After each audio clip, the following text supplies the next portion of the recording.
In today's video, we're going to be ranking Chelsea's last 10 transfer windows. Surely, our last transfer window has got to be the best. Let me know your order in the comments down below. Let's get into it. Yes, guys, welcome back to another video. Welcome to the George Benson Football channel for what could potentially be a relatively fascinating video when we look through Chelsea's last 10 transfer windows. We're going to be going through January and summer transfer windows and ranking them from 10th all the way to 1st, and we're going to try and do it in order.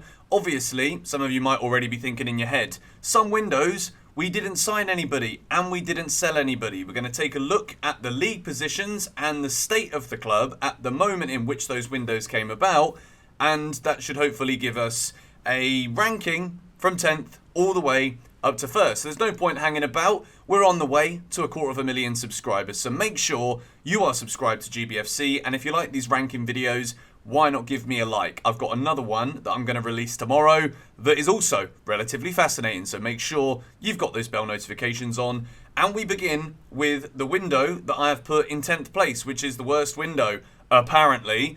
It's the 1920 winter window. Remember, first season without Eden Hazard, with Frank Lampard as Chelsea manager. Tammy Abraham was killing it. A lot of the Chelsea youngsters were coming through, and to be honest, a few of the early windows that we're discussing here from 10th up to about 6th, it could have been in many different orders, but I put this one 10th because we got rid of the one and only Victor Moses. Now we move into position number 9, and the window in 9th place is the 2021 winter window. Again, you can see here there's an early pattern. The winter windows, they are normally not very fruitful for Chelsea or anybody. In the transfer window, there was no arrivals and no departures. And I've put it 9th because, well, hindsight is a beautiful thing. When we look back at the fact that Chelsea did no business in this window, it didn't really matter whatsoever, because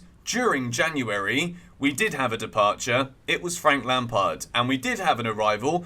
It was Thomas Tuchel. And the fact that we didn't tinker or change the squad meant that all we really needed was a new manager to come in, implement a load of new ideas, bring some order and stability to Chelsea Football Club, and lo and behold, that was all that we needed to go and win our second UEFA Champions League trophy. So for that reason alone, I put this one above the 10th placed window. Moving into window number 8. It's the 18-19 winter window, where we were 4th in the Premier League table under Maurizio Sarri. We bought Christian Pulisic and then we loaned him back to Borussia Dortmund. We also signed Gonzalo Higuain on loan, which will always go down as one of those transfers when football remembers strikers over the years. Higuain will go down as one of the best strikers of our generation, but his time at Chelsea, it wasn't the best. But the reason I've put this one in 8th above the window in 9th is because there was just something going on here, really. We managed to loan out Batshuayi again, Alvaro Morata. We did say goodbye to Cesc Fabregas, but a lot of people at the time did believe it may well have been the right time to do so. We move into 7th place, and that is the 18-19 summer window. As you can see here from this graphic, we got rid of Thibaut Courtois, Kurt Zuma, Bakayoko. He's literally been got rid of in every single window here in this video. Michy Batshuayi again, Mario Pasalic, and he's ended up doing very well at Atalanta. Kenneth Omaruo, Ola Aina, and Matt Miazga left the club. Kepa was bought for 80 million euros. The reason I put this window quite low down, obviously Christian Pulisic finally joined. Jorginho came in as well. This window could have been a bit higher, but I just look at that 80 million spent for Kepa. And when we're ranking Chelsea transfer windows, we've got to be critical. There's got to be scrutiny about the money that we spent on certain players. And even though I think respect now needs to be put on Kepa's name, we've got to look all the way back. The fact that we signed him in the 18-19 window, and only in the 2022-23 season are we seeing anything close to the kind of goalkeeping levels that we thought we were buying all of those years ago. So that is why this window is lingering down in 7th. Window number 6 is the 21-22 winter. No arrivals and no departures. How has this managed to make it so high? Well, the reason is, once again, at the time in which this window was going about, Chelsea was second in the Premier League. And I know what you guys are thinking. You're going to tell me, Benson, we should have gone out there, we should have invested in a left wing back, right wing back, James was injured, Chilwell was injured. How does this manage to make it into 6th place? Well, as I told you, there is a lot of scrutiny to be had between 10th place and 6th place in this ranking, the last 10 Chelsea transfer windows video. And at the time, we were second in the league. And I don't really think anyone expected the fallout with Tuchel and the rest of the team. But again, at the time, we didn't really understand as a club, which again, you could say means that this deserves to be way further down. It probably could be 10th. But we didn't really understand the importance of Reece James and Ben Chilwell to the way that we played. So I've put that down in 6th. Now, this is where things start to get a little bit interesting. You're probably thinking, Benson, how on earth has the Romelu Lukaku window somehow managed to make it into 5th place, which is basically the top 50% of this video? Well, again, I'm trying to base this not just on where we are now when we look at this, but Chelsea, we're in a position right this second where we need to trim down the squad. And when you look at some of the players that we sold in this 21-22 summer window, Tammy Abraham, Zuma, Tomori, Zappacosta, Victor Moses again on a permanent, Bakayoko, Giroud, Emerson.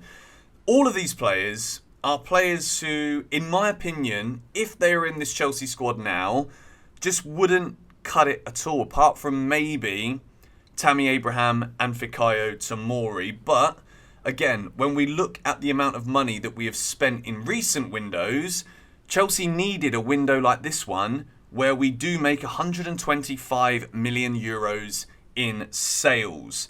The arrivals, well, it was incredibly underwhelming. Lukaku was, quite frankly, in my opinion, the worst Chelsea signing in history. Saul Niguez, it was a 3 out of 10 loan move from him. And Marcus Bettinelli, well, he brings the vibes in the dressing room. But he is there. And again, this window probably could have been much further down, but again, hindsight, we look at the amount of money that we brought in from departing players during this window, and all of that facilitates the upcoming windows that would be following when it comes to all of the money that Todd Boehly has been able to spend in the last 2 transfer windows. But where will those windows be in the top 4? Let me know your order in the comments down below as we move into 4th place. And I've put the 19-20 summer in here, once again, for similar reasons as what we said last time. Chelsea have had in the last 10 transfer windows, which is another reason why I wanted to make this video today, because it's all well and good fans coming at us from rival clubs saying, look how much money you're spending. There have also been, when you look at the 4th place window right here on the graphic and the one that we had in 5th, Chelsea are making over 100 million euros in player sales here. The Eden Hazard sale, 115 million euros. It's fantastic business when you look at the deterioration. I know it's sad, but when you look at the way that Eden Hazard deteriorated, what's to say that that following season at Chelsea, it wasn't going to end the same way? So Chelsea cashed in at the right time, which when we then fast forward to recent windows, and Chelsea we're saying, yeah, we're doing okay. We're still complying with FFP. We also managed to get little bits like 5 million euros for a permanent sale for Kenneth Omaruo. Chelsea made some serious money, and we bought in European champion, multi-Champions League winning Mateo Kovacic. So I think overall, it was a decent window. We move into the 3rd place transfer window. This is where you guys get invested interest in this video, because where do I rank these 3 transfer windows where Chelsea spent a small fortune when we had the Kai Havertz, Timo Werner window last summer, the first window under Todd Boehly, and the crazy January? Where have I gone with this? In 3rd, I have put last summer, the 22-23 summer window, because once again, when we look currently at the return in terms of these arrivals, you've got Wesley Fofana, who's been out injured all season. Cucurella at 65 million euros Has that worked? I don't think it's value for money right now, as of this point. Raheem Sterling, again, you could question it. I said it's been good value because of the experience that he brings, but until we start to see returns, it's starting to raise your shoulders again. Kalidou Koulibaly, I think it's a bit of a waste of money. Chukwuemeka, excellent signing. Aubameyang, just a massive thumbs down everywhere. Slanina, we'll wait and see. Dennis Sakari alone, good piece of business for Chelsea. And then you also look at the players that have left. Romelu Lukaku leaving on loan. Timo Werner being sold. Emerson, Billy Gilmore being sold as well. I think at this point in time, it's not really been the most thriving season for Billy Gilmore. I always think he was going to struggle.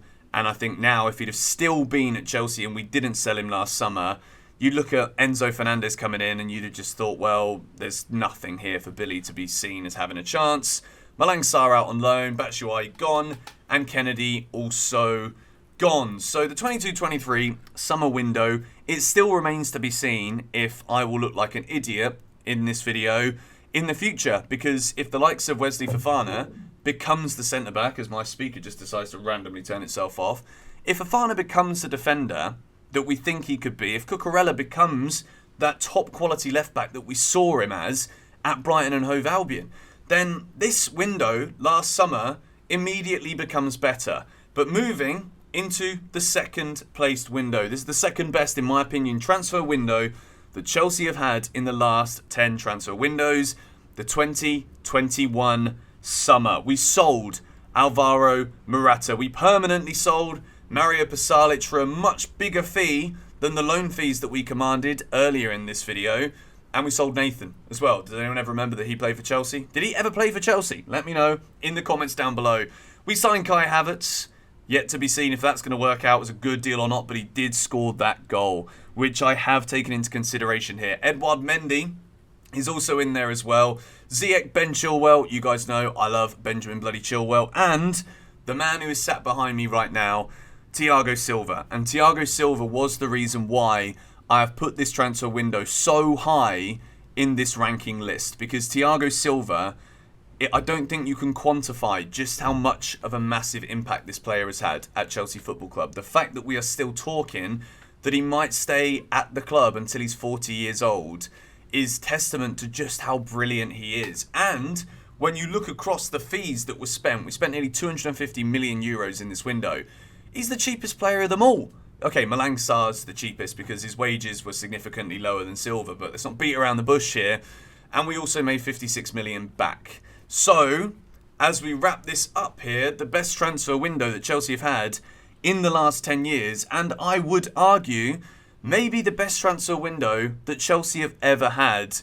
Enzo Fernandez breaking our transfer record, removing that record from Romelu Lukaku. That in itself is good enough for me. You've got Mudryk in there, Badiashile, Noni Madueke, Malo Gusto, Andre Santos, David Fofana, not Wesley, João Felix on loan, and we managed to get 11,030,000 euros for Jorginho to Arsenal, and then he loses the first game. This, to me, is probably the best transfer window that Chelsea have ever had. I probably could have done this video about a week ago, but I wanted to let everything sit. I really wanted to think about what windows really were the best when I think about my own personal opinion of it. Obviously, all of the players that became European champions at Chelsea will always have a massive affinity for me at the club. But at the same time, I just think when we look at this rebuild, we look at the fact we needed to rebuild at Chelsea. The last two windows who make it into the top three here, we kind of underestimate just how brilliant of a start it's been from Todd Boehly and Clear Lake Capital. They've come in, they're not messing around, and I think a lot of the players that you will see on this screen here in the first tier as we rank these last 10 transfer windows, I think a lot of these will grow to become Chelsea legends. But anyway, going to wrap this video up here. Thank you guys so much for watching. If you do enjoy the ranking videos where we start at 10, we work our way up, be sure to subscribe because I've got more of these coming out soon. And hit the like button so that I know you want to see more of this style of video. Come on, you Blues.